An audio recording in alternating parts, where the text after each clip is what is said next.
जय श्री कृष्ण। श्रीमद् भगवद गीता अध्याय 4 श्लोक संख्या 6 दिव्य ज्ञान। चलो पढ़ते हैं। अजोऽपि सन्नव्ययात्मा भूतानामीश्वरोऽपि सन प्रकृतिं स्वाम् अधिष्ठाय संभवामि आत्ममायया। भगवान कहते हैं कि यद्यपि मैं अजन्मा तथा अविनाशी हूं और यद्यपि मैं समस्त जीवों का स्वामी हूं, तो भी प्रत्येक युग में मैं अपने आदि दिव्य रूप में प्रकट होता हूं। यहां पे भगवान बता दिए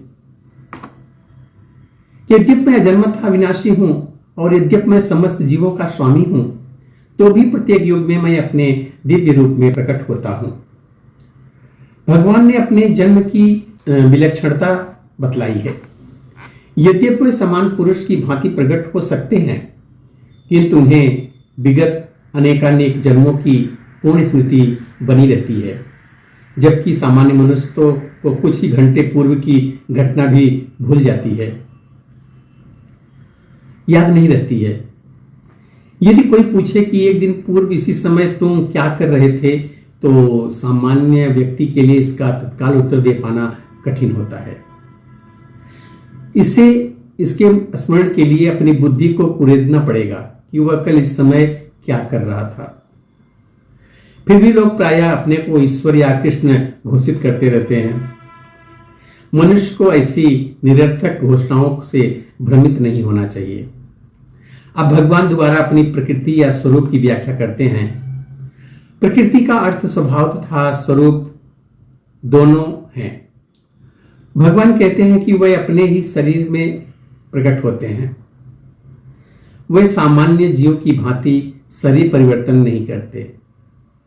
इस जन्म में बद्ध जीव का एक प्रकार का शरीर हो जा सकता है, किंतु अगले जन्म में दूसरा शरीर रहता है। भौतिक जगत में जीव का कोई अस्थायी शरीर नहीं है, अपितु वह एक शरीर से दूसरे शरीर में देहांतरण करता रहता है। किंतु भगवान ऐसा नहीं करते। जब भी वे प्रकट होते हैं तो अपनी अंतरंग शक्ति से वे अपने उसी आद्य शरीर में प्रकट होते हैं। दूसरे शब्दों में श्री कृष्ण इस जगत में अपने आदि शाश्वत स्वरूप में 2 भुजाओं में बांसुरी धारण किए अवतरित होते हैं।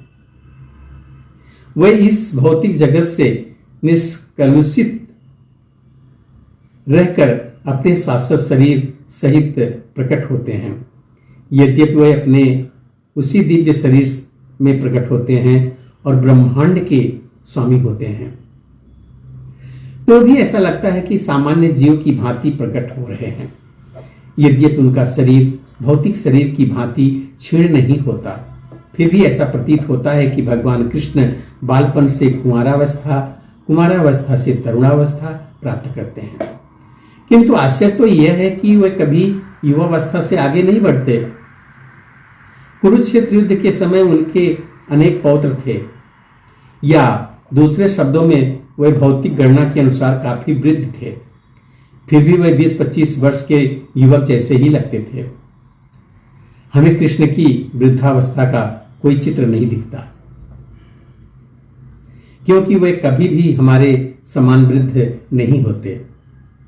यद्यपि वे तीनों काल में, भूत, वर्तमान और भविष्य में सबसे वयोवृद्ध पुरुष हैं, ना तो उनका शरीर और ना ही उनकी बुद्धि कभी क्षीण नहीं होती, ना बदलती है। अतः यह स्पष्ट है कि इस जगत में रहते हुए भी वे उसी अजन्मा सच्चिदानंद रूप वाले हैं, जिनके दिव्य शरीर तथा बुद्धि में कोई परिवर्तन नहीं होता।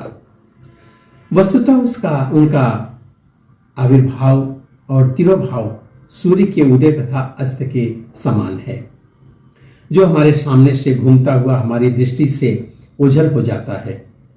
जब सूर्य हमारी दृष्टि से ओझल रहता है तो हम सोचते हैं कि सूर्य अस्त हो गया है, और जब हमारे समक्ष होता है तो हम सोचते हैं कि वह क्षितिज में है। वस्तुतः सूर्य स्थिर है, किंतु अपनी अपूर्ण एवं त्रुटिपूर्ण इंद्रियों के कारण हम सूर्य को उदय और अस्त होते हुए परिकल्पित करते हैं।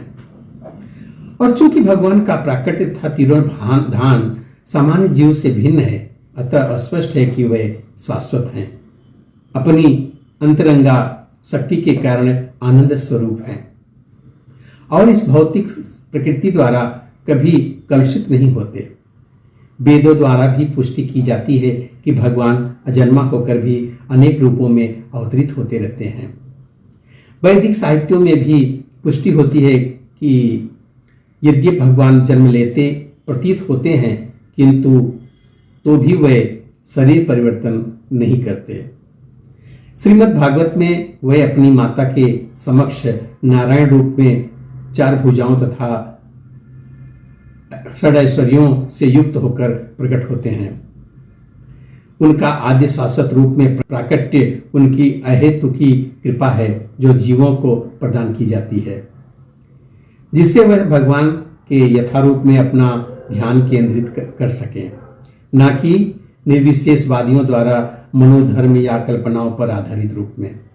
विश्वकोश के अनुसार माया या आत्ममाया पर शब्द भगवान की अहेतुकी कृपा का सूचक है। भगवान अपने समस्त पूर्व आविर्भाव तिरोभाव से अवगत रहते हैं, किंतु सामान्य जीव को जैसे भी नवीन शरीर प्राप्त होता है वह अपने पूर्व शरीर के विषय में सब कुछ भूल जाते हैं। वह समस्त जीवों के स्वामी हैं, क्योंकि इस धरा पर रहते हुए वे आश्चर्यजनक तथा अति मानवीय लीलाएं करते रहते हैं। अतः भगवान निरंतर वही परम सत्य रूप हैं और उनके स्वरूप तथा आत्मा में या उनके गुण तथा शरीर में कोई अंतर नहीं होता। अब यह प्रश्न किया जा सकता है कि इस संसार में भगवान क्यों आविर्भूत और तिरोभूत होते रहते हैं? अगले श्लोक में बताएंगे।